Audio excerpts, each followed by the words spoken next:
না এখানে জামা না, একটু পরে আসো। না একটু পরে আসো বাবা। আসসালামু আলাইকুম, শুভরাত্রি। বাংলাদেশের সর্ববৃহৎ online medical platform axis medical স্কুলের পক্ষ থেকে সবাইকে স্বাগতম। মেডিকেল শিক্ষার্থীদের জন্য এক্সিস মেডিকেল স্কুল নিয়মিত লাইভ সেশন আয়োজন করে যাচ্ছে। তারই ধারাবাহিকতায় আজকের বিশেষ session clinical discussion on multiple myeloma. Host হিসেবে আছি আমি আসমাউল হোসনা ফিউনা, ফাইনাল ইয়ার, আব্দুল মালেক উকিল মেডিকেল কলেজ, নোয়াখালী। এবং আমাদের সাথে গেস্ট হিসেবে আছেন একজন বিশেষজ্ঞ চিকিৎসক doctor Mahbuba Sharmin madam, clinical and laboratory haematologist, Bangabandhu Sheikh Mujib medical university. আসসালামু আলাইকুম ম্যাম। ওয়ালাইকুম আসসালাম। ভালো আছেন ম্যাডাম? জি আলহামদুলিল্লাহ। ভালো আছো? জি ম্যাডাম, আলহামদুলিল্লাহ। ম্যাডাম, আপনি অনুমতি দিলে আজকের সেশনটা শুরু করতে পারি? জি শুরু ম্যাডাম, করো। আমাদের আজকের সেশন হচ্ছে clinical discussion on multiple myeloma. তো ম্যাডাম, মাল্টিপল মাইলোমা কি সেটা যদি একটু বলতেন। Multiple myeloma is a one type of hematological malignancy. এটা হলো এক ধরনের neoplastic disease characterized by the plasma cell infiltration in the bone marrow and presence of monoclonal protein in the serum and or urine and produce characteristics clinical features. Ma'am, multiple মাইলোমার প্যাথোজেনেসিসটা যদি একটু বলতেন।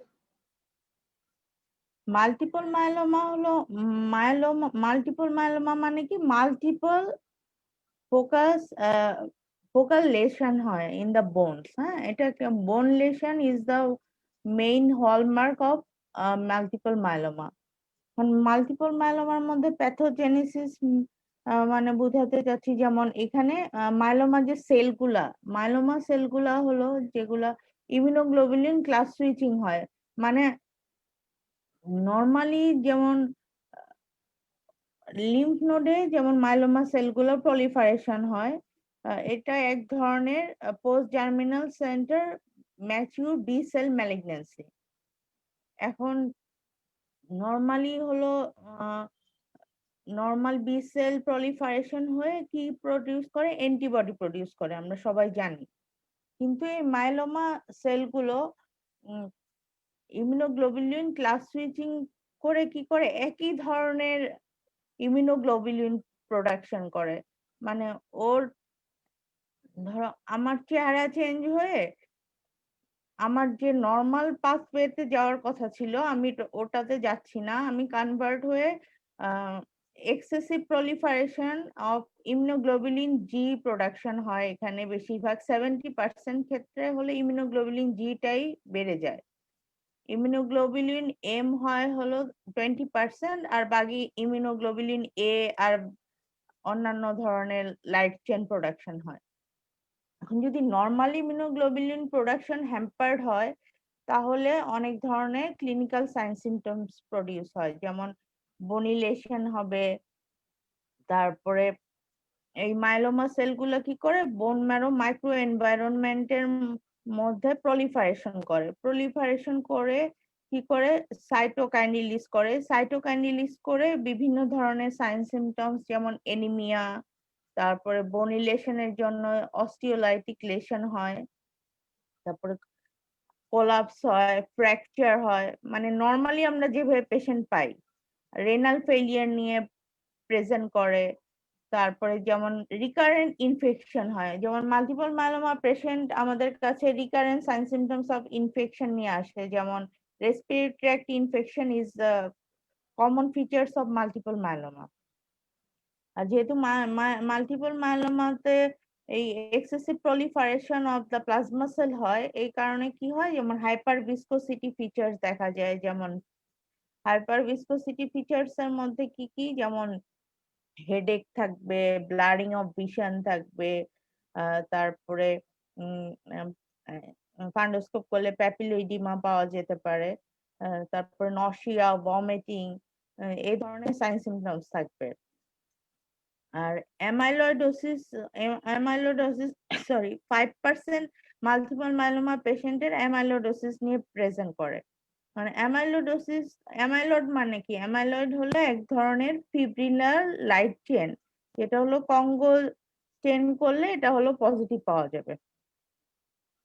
আর যেমন রেনাল ফেলিওর তো বললাম, আর spinal cord কম্প্রেশনের feature নিয়েও কিন্তু মাল্টিপল মাইলোমা পেশেন্ট গুলো আমাদের কাছে প্রেজেন্ট করতে পারে। পেশেন্টকে আমরা ক্লিনিক্যালি দেখেই ডায়াগনোসিস করতে পারবো, নাকি ডায়াগনোসিসের জন্য আমাদের কি করতে হবে সেটা যদি একটু বলতেন। আচ্ছা, মাল্টিপল মাইলোমা পেশেন্টের ফার্স্টে ডায়াগনোসিস করার জন্য আমাদের হিস্ট্রিটা খুব ইম্পর্টেন্ট। এখন একজন পেশেন্টের যেমন যেহেতু এটা হিমাটোলজিক্যাল ম্যালিগনেন্সি, পেশেন্টের তো ফিচার্স থাকবে, যেমন হিস্ট্রি অফ অনসেটটা খুব ইম্পর্টেন্ট। এখন সাডেন অনসেট তো অবশ্যই সাডেন অনসেট হবে না, কারণ এটা হলো আহ, উম, একটা হিস্ট্রি থাকবে যে আমার লো ব্যাক পেনের হিস্ট্রি। আর পেশেন্টের এইজটা হলো খুব ইম্পর্টেন্ট, কারণ মাল্টিপল মাইলোমা মেনলি ডিজিজ হয় হলো আফটার 40 ইয়ার্স, আর পিক এইজ হলো 65 to 70 ইয়ার্স। মানে এই এজটা আমাদের মাথায় রাখতে হবে। তারপরে হলো এজ অফ অনসেট বা হিস্ট্রি অফ ফ্র্যাকচার বা কোলাপস বা স্পাইনাল কর্ড কম্প্রেশনের ফিচার থাকবে পেশেন্টের। তারপরে এর সাথে যে বললাম যে recurrence sign symptoms of infection, পেশেন্টের রেনাল ফেলিয়ার ফিচার থাকবে, যেমন অলিগুরিয়া থাকতে পারে, তারপরে পলিউরিয়া থাকবে, বা এনিমিয়ার সাইন সিমটম যেমন প্রোগ্রেসিভ উইকনেস থাকবে। এখন একজন পেশেন্ট যদি মেকানিক্যাল বা কোনো inflammatory cause of back pain নিয়ে আসে, তাহলে কিন্তু আমরা ওইসব ফিচার্স পাবো না, যেমন recurrent sign symptoms of infection, অথবা যেমন হাইপার ভিসকোসিটি ফিচার্স, তারপরে অ্যামাইলোডোসিস এর ফিচার যেমন ম্যাক্রোগ্লোসিয়া থাকতে পারে। তারপরে র্যাকুনস আই বলি আমরা, মানে পান্ডা আইস, ওগুলা হলো আমরা কিন্তু অন্যান্য মেকানিক্যাল ব্যাক পেনে থাকবে না। তারপরে যেমন বোন ম্যারোতে যেহেতু মাইলোমা সেল প্রলিফারেশন হয়, তাহলে তো normal cell line proliferation hampered হবে, এই কারণে এনিমিয়া পাওয়া যাবে, লিউকোপেনিয়া, থ্রম্বোসাইটোপেনিয়া, প্যানসাইটোপেনিয়া ফিচার পাওয়া যাবে। প্যানসাইটোপেনিয়ার ফিচারের মধ্যে যেমন এনিমিয়ার জন্য প্রগ্রেসিভ উইকনেস থাকবে, তারপরে headache, palpitation, shortness of breath. আর লিউকোপেনিয়ার জন্য রিকারেন্ট ইনফেকশন, সোর থ্রোট। আর থ্রম্বোসাইটোপেনিয়ার ফিচার যেমন যে কোনো ফিচার্স অফ অ্যাক্টিভ ব্লিডিং, তার হেমাচুরিয়া থাকবে। তারপরে যে কোনো ধরনের যে কোনো সাইড থেকে ব্লিডিং হতে পারে, যেমন ইকাইমোসিস, পিটেচিয়াল র্যাশ। আর হাইপার ভিসকোসিটি ফিচার্স তো আমি আগেই বললাম। এই ধরনের সাইন সিমটমস থাকবে হলো মাল্টিপল মাইলোমার ক্ষেত্রে। এরকম হিস্ট্রি নিলে আমরা বুঝতে পারবো, হিস্ট্রি আর ক্লিনিক্যাল এক্সামিনেশন করলে আমরা বুঝতে পারবো যে পেশেন্টটার ম্যালিগনেন্সি মানে মাল্টিপল মাইলোমা হতে পারে। ম্যাম, কনফার্মেটরি ডায়াগনোসিসের জন্য আমরা কি করব? আমাদের এখন যখন আমরা আমাদের মেইন হিস্ট্রি আর ক্লিনিক্যাল ফিচার্স দেখে যখন আমাদের স্ট্রং সাসপিশন থাকবে, তখন আমরা ডায়াগনোসিস করার জন্য আমরা স্টেপ বাই স্টেপ আগাবো। যেমন কমপ্লিট ব্লাড কাউন্টে আমরা মানে এনিমিয়া থাকবে, কমপ্লিট ব্লাড কাউন্টে হিমোগ্লোবিন লেভেল লো থাকবে। আহ, এটা কিন্তু অবশ্যই মাল্টিপল মাইলোমা পেশেন্টের হিমোগ্লোবিন লেভেল 35% লো থাকে, মানে 35% কেসে আমরা এনিমিয়া পাই। এনিমিয়াটা পেরিফেরাল ব্লাড প্রিন্ট করলে আমরা বুঝতে পারবো, যেমন নর্মোসাইটিক নর্মোক্রোমিক এনিমিয়া অথবা ম্যাক্রোসাইটিক এনিমিয়া পাওয়া যাবে। তারপরে ইএসআর, মাল্টিপল মাইলোমাতে কিন্তু ইএসআর রেইজ থাকবে, in most cases ESR raise পাওয়া যাবে। মানে আমরা তো অবশ্যই পড়েছি হাই ইএসআর এর 4টা ডিডি, যেমন এমআরসিপি, মাল্টিপল মাইলোমা, তারপরে rheumatic fever, connective tissue disease. এইভাবেই তো আমরা ছোটবেলা থেকে তো শিখে আসছিলাম। আর যেমন তারপরে হলো প্যানসাইটোপেনিয়াও পাওয়া যাবে, পেরিফেরাল ব্লাড ফিল্ম করলে আমরা প্যানসাইটোপেনিয়া পেতে পারি। কমপ্লিট ব্লাড ফিল্ম গেল, তারপরে পেরিফেরাল ব্লাড ফিল্মে প্যানসাইটোপেনিয়া। তারপরে যেমন যখন আমরা প্যানসাইটোপেনিয়া পাবো তখন হলো আমরা যেমন স্টেপ বাই স্টেপ আগাই, যেমন সেরাম প্রোটিন ইলেকট্রোফোরেসিস করি। সেরাম প্রোটিন ইলেকট্রোফোরেসিস করলে আমরা দেখি যে মনোক্লোনাল ব্যান্ড পাওয়া যায়। যদি মনোক্লোনাল ব্যান্ড পাওয়া যায়, যেমন মনোক্লোনাল গাম্মোপ্যাথি পাওয়া যায়। এখন মনোক্লোনাল গাম্মোপ্যাথি মানে এম প্রোটিন রেইজড করে। সেরাম প্রোটিন ইলেকট্রোফোরেসিস করলে আমরা দেখব যে এম প্রোটিন রেইজড।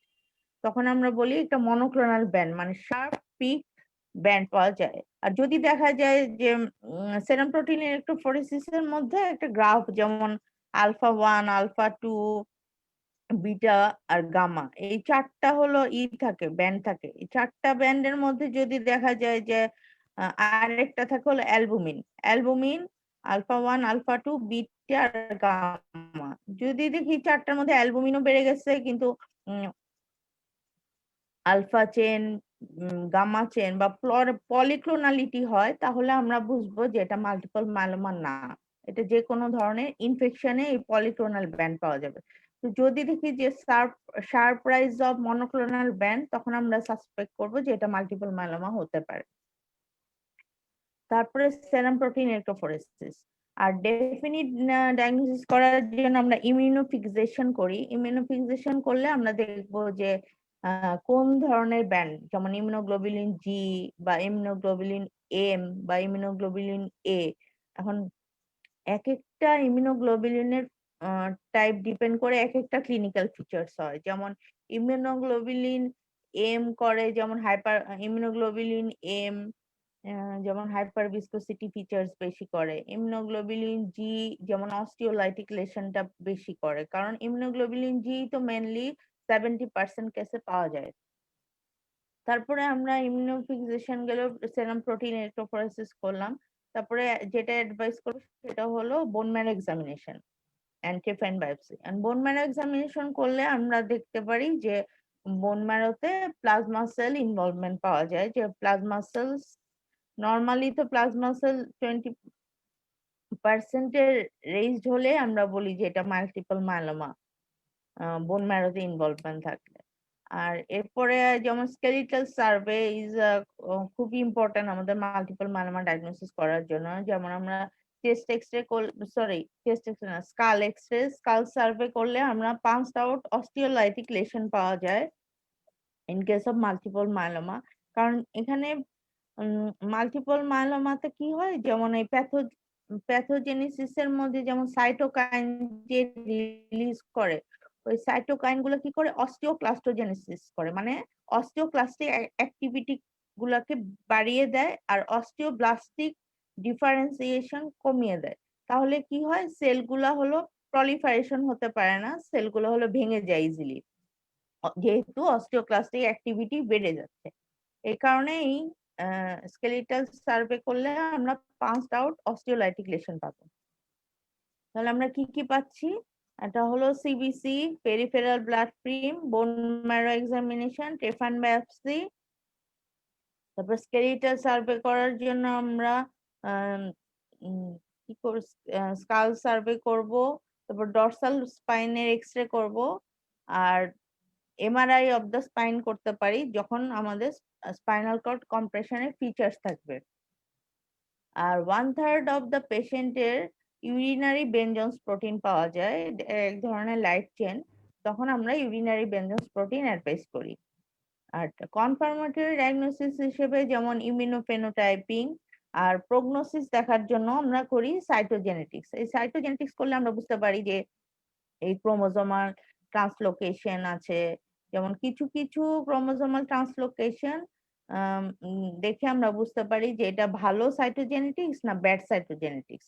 যদি ফেভারেবল বা গুড সাইটোজেনেটিক্স হয়, তাহলে আমরা বুঝতে পারি যে না, এই পেশেন্টকে ট্রিটমেন্ট দিলে পেশেন্টের প্রগনোসিস ভালো হবে।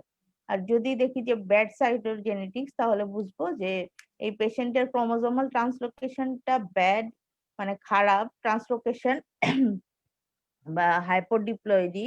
তখন আমরা বুঝতে পারবো যে এই পেশেন্টের প্রগনোসিস খারাপ, আমাদের ড্রাস্টিক করতে হবে, ডিসিশন নিতে হবে যে আমাদের আর্জেন্ট বোন ম্যারো ট্রান্সপ্লান্টেশন করতে হবে।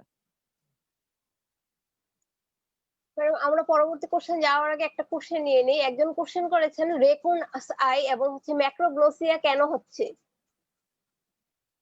রেকুন আই আর ম্যাক্রোগ্লোসিয়া হচ্ছে মেনলি ইসে যে অ্যামাইলয়েড ডেপোজিশনের জন্য। যখন হলো এই অ্যামাইলয়েড ডেপোজিশন হবে ইন দা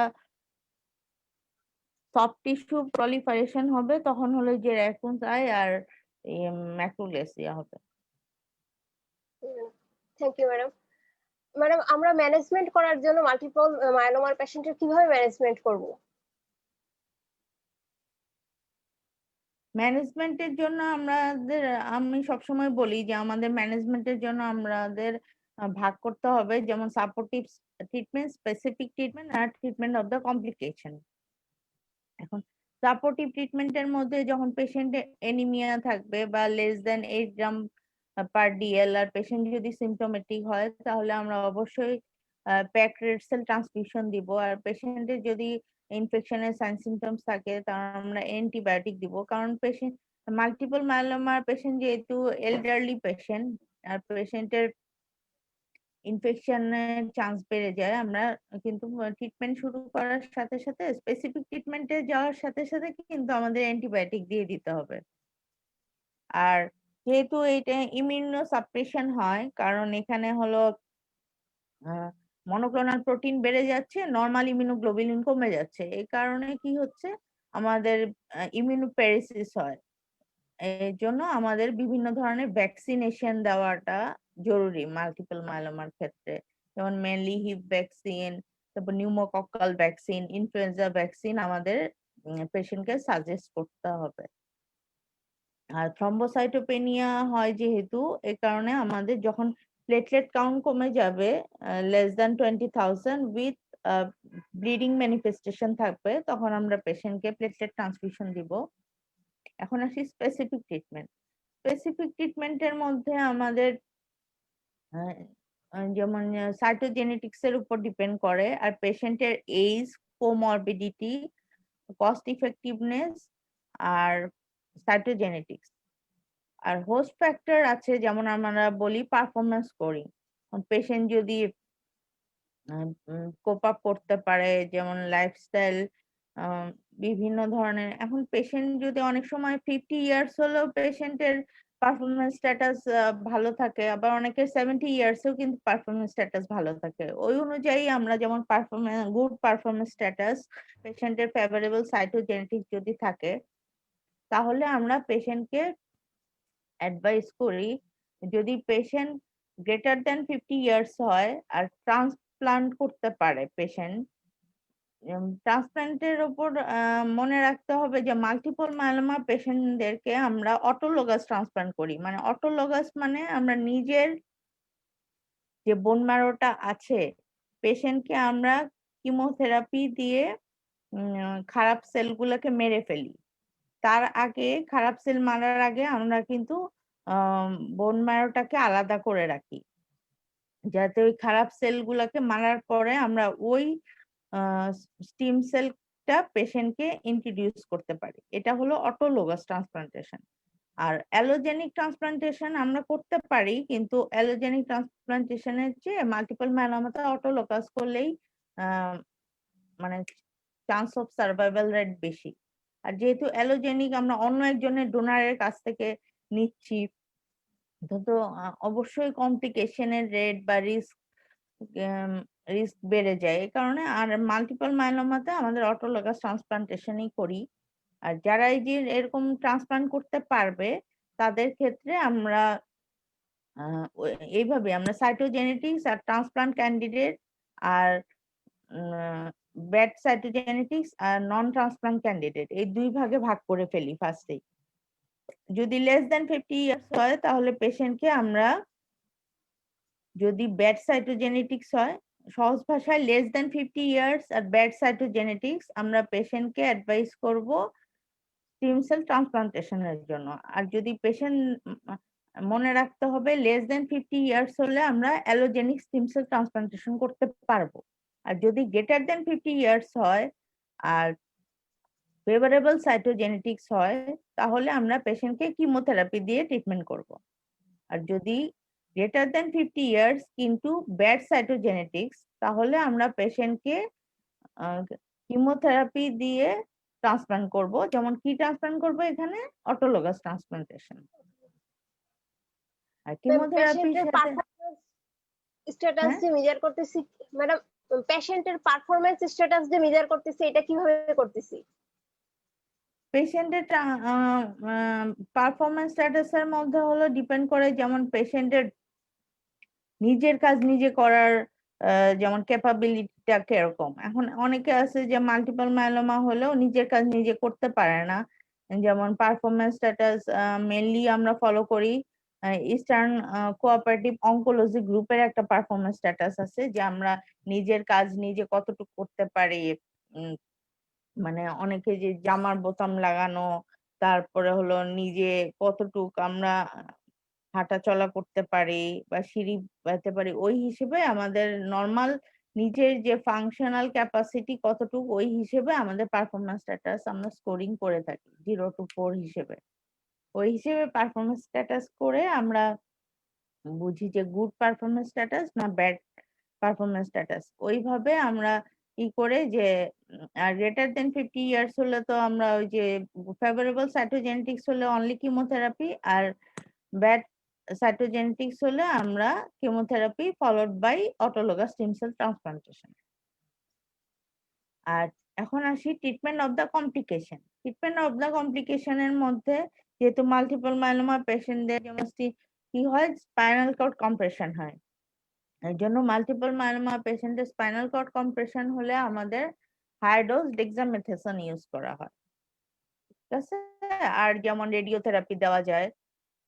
আর যেহেতু মাল্টিপল মাইলোমা পেশেন্টদের অস্টিওপোরোটিক চান্স হলো হাই, আমরা ইউজ করি কিমোথেরাপির সাথে বিসফসফোনেট ইউজ করি। বিসফসফোনেটটা কি এক ধরনের এই যে জোলেন্ড্রনিক অ্যাসিড, বা তোমরা নাম শুনে থাকতে পারো।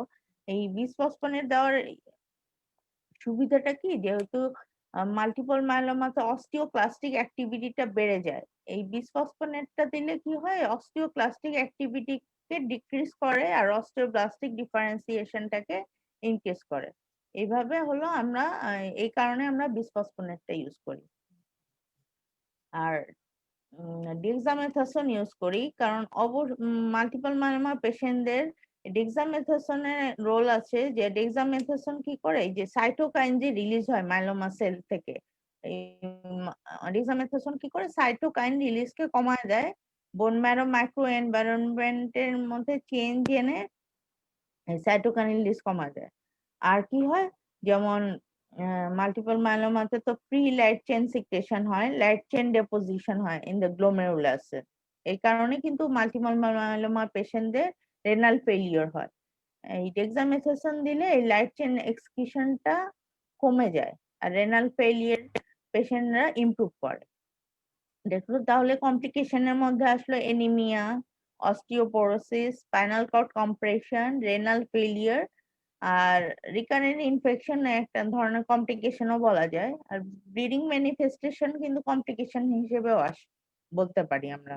Hyper viscosity, bleeding manifestation. Hyperviscosity হলে কি করতে হবে, হাইড্রেশন করতে হবে, হাইড্রেশন করতে হবে। আর হাইড্রেশন করলেই আমাদের কিন্তু এই হাইপার ভিসকোসিটি ফিচার্সটা কমে আসে। আর ব্লিডিং ম্যানিফেস্টেশনের জন্য তো আমি আগে বললাম যে থ্রম্বোসাইটোপেনিয়ার জন্য আমরা প্লেটলেট ট্রান্সফিউশন দিব। ম্যাডাম, কেমোথেরাপিউটিক এজেন্ট হিসেবে আমরা কি ব্যবহার করি? কেমোথেরাপির এজেন্ট হিসেবে আমরা মাল্টিপল মাইলোমার ক্ষেত্রে যেমন কিছু নোবেল এজেন্টস ইউজ করা হয়, যেমন বটিজমিব।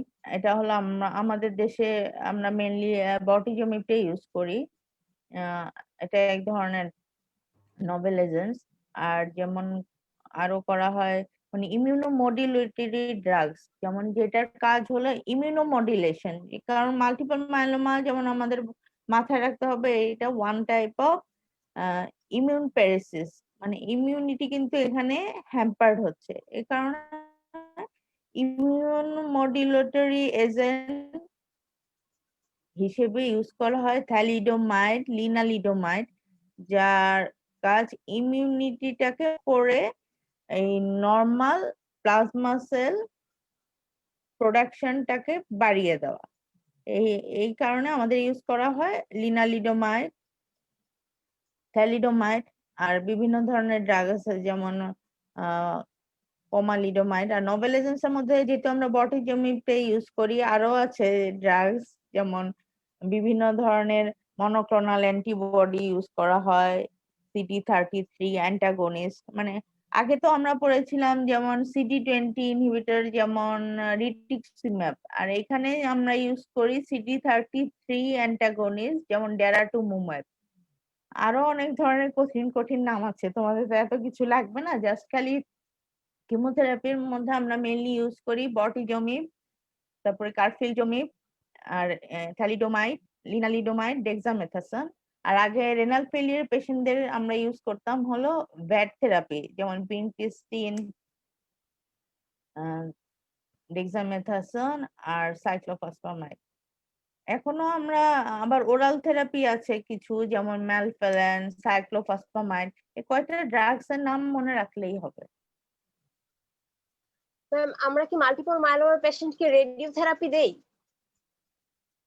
মাল্টিপল মাইলোমার ক্ষেত্রে পেশেন্টদের রেডিওথেরাপি দেওয়া হয় যখন স্পাইনাল কর্ড কম্প্রেশনের ফিচার্স থাকে, আর পেশেন্টের এই স্পাইনাল কর্ড কম্প্রেশন হওয়ার পরে আমরা তো ট্রিটমেন্ট হিসেবে ইউজ করি high dose dexamethasone.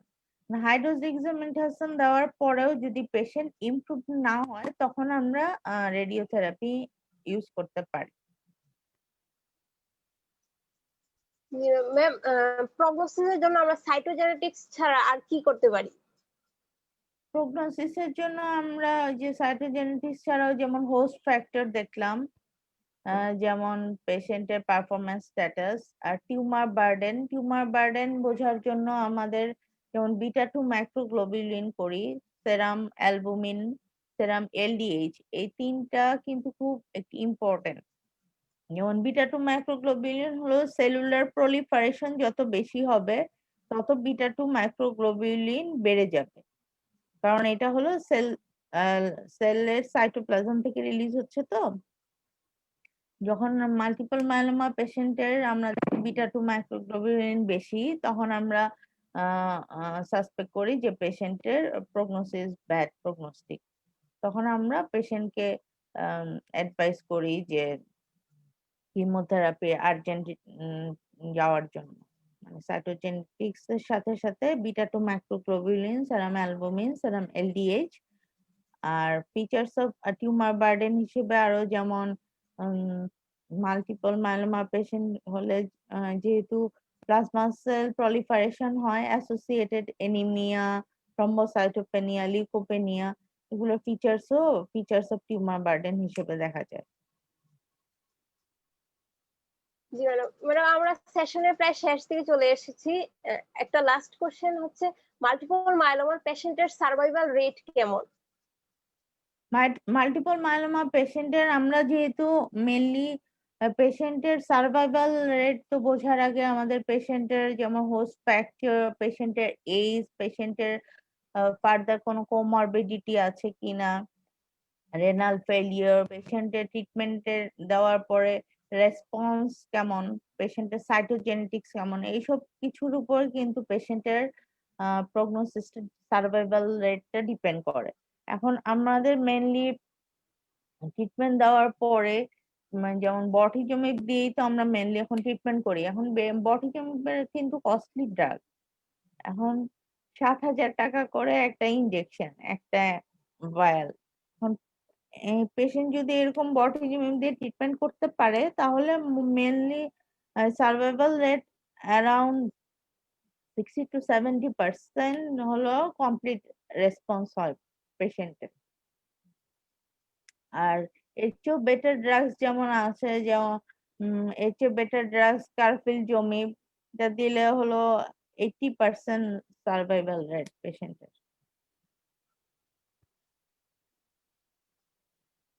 G madam, thank you madam. আমরা ম্যাডাম সেশনের প্রায় শেষ দিকে চলে এসেছি। ম্যাডাম, আপনাকে অসংখ্য ধন্যবাদ। আমরা আজকে অনেক কিছুই শিখতে পেরেছি। আপনার মূল্যবান সময় আমাদেরকে দেওয়ার জন্য অনেক অনেক ধন্যবাদ ম্যাডাম। আর বোন ম্যারো ট্রান্সপ্লান্টেশন করলেও কিন্তু সার্ভাইভাল রেট তো অটোলোগাস ট্রান্সপ্লান্টেশন করলেও সার্ভাইভাল রেট অ্যারাউন্ড 60-70% বলা যায়। যখন ব্যাড প্রগনোস্টিক হবে তখন তো আমরা অ্যালোজেনিক ট্রান্সপ্লান্টেশন করব। ওই অ্যালোজেনিক ট্রান্সপ্লান্টেশনের সার্ভাইভাল রেট কিন্তু খুব বেশি না, 50-60%। আমি আমার সাধ্যমতো চেষ্টা করেছি, আসলে বললাম না আমার আম্মু অসুস্থ, এই জন্য আমি নিজেও অনেকটা টায়ার্ড, 2 রাত ধরে ঘুমাচ্ছি না। তো ম্যাডাম, আপনার মূল্যবান সময় আমাদেরকে দেওয়ার জন্য আমরা অনেক কৃতজ্ঞ আপনার কাছে। অনেক ধন্যবাদ ম্যাডাম, আমরা অনেক কিছু শিখতে পেরেছি। আচ্ছা, এরপরেও যদি কোনো কোশ্চেন থাকে আমাকে জানিয়ে দিলে আমি ইনশাল্লাহ ইনফর্ম করবো জি তোমাকে। ম্যাডাম, জি ম্যাডাম, কোনো কোশ্চেন থাকলে আপনাকে জানাই দিব ম্যাডাম। আপনি অনুমতি দিলে আজকে সেশনটা শেষ করতে পারি। আসসালামু শুভরাত্রি। আলাইকুম আশা ম্যাম। করি ভালো লাগলো। ওয়ালাইকুম আসসালাম।